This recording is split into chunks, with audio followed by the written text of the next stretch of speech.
car could be systematic, hydromatic, ultramatic. Why could be greased lightning? Folks, if you haven't met him, let me tell you about arguably the quickest muffa in the college game this past year. I'm talking obviously about Collin Sexton. Collin is a 6'2" point guard that starred at the University of Alabama this past season under the watchful southern accent of Avery Johnson. But, you know, he's much better than those guys offensively. And, boy, he's a pure point guard.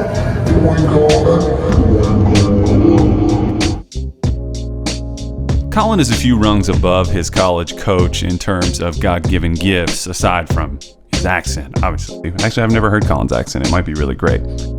In my last video about Ashton Hagans, I talked about athletic, explosive point guards and how you see them more frequently, I feel like, in the last 10 years, but it's still a rare thing to see this kind of combination of skills and athleticism in a point guard. Sexton strikes me as a kid that has an evolving feel for the game for this reason, and he kind of reminds me of Ashton Hagans a little bit in this sense. He's a bullish, wide-shouldered point guard with a 6'6" wingspan, which is really good, and a crazy vertical leap. But he often reminds me of a Ferrari that's being driven by a kid with a learner's permit. It's very possible that he was one of, if not the fastest guy with the basketball, which is different than just running, in the college game this past year. He's also got a very impressive quick twitch. His physical tools are so outrageously good that he doesn't totally understand how good he could be on defense just yet. And his patience not to lean totally on those tools is a work in progress. When I say that Sexton leans on the fact that he's an impressive athlete, I don't want to go too far with that and make anyone think that he's like some kind of muscle-bound bully that just lives to dunk. He's much more than that. As a ball handler, Sexton is steady and he does a decent job of sizing up driving lanes without trying to create things that aren't there, although he does occasionally force the issue.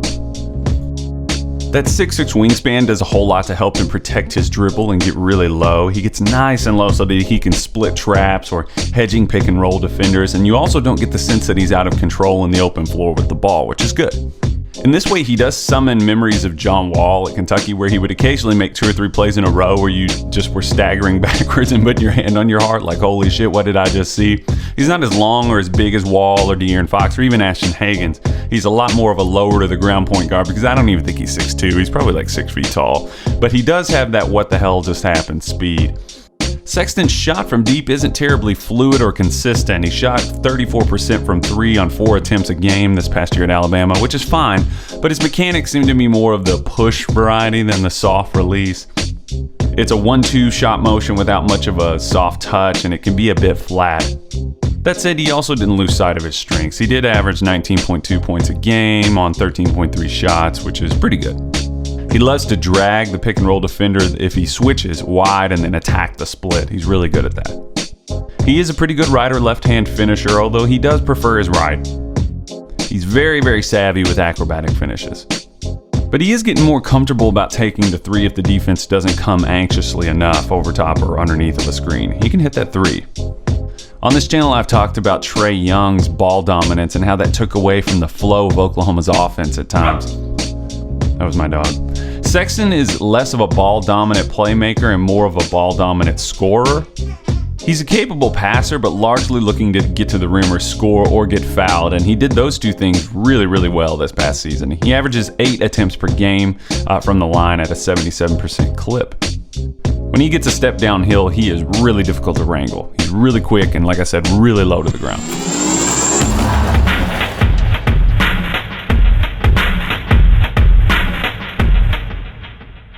Guys with similar energy to Collin are, Patrick Beverley, Marcus Smart, Avery Bradley. Those guys can score, but their impact is tough to replace because of the disruptive energy on the defensive end. Sexton has the chance to be a contributor on a good team early on both ends if he embraces the challenge of improving defensively and as a playmaker. Both elements could surface in his game, in my opinion, with just some mental adjustment in how he plays. And by that I mean learning more about defensive rotation so that he can be in better position to make plays and use that athleticism that God gave him.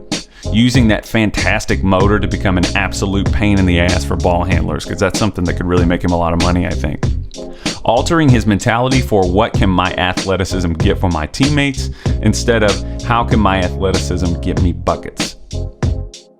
Sexton has the chance to be among the best of the guys that he's similar to, those explosive, smaller built point guard, combo guards, but it'll have to be the right situation for that to happen. And I wouldn't say that he's an impact ingredient in every situation in this draft at this point. If I'm picking in the 8 to 12 range, I would give Collin Sexton a really long look so long as I'm not totally desperate for shooting. The odds are good that whoever doesn't have the opportunity to pick Trae Young will likely spring for Collin Sexton or maybe Shai Gilgeous-Alexander from Kentucky. The problem I'm seeing is that there isn't a great fit for Sexton in the top 12 picks. An ideal scenario for Sexton, in my opinion, would be as a second unit spark on a team with a set identity.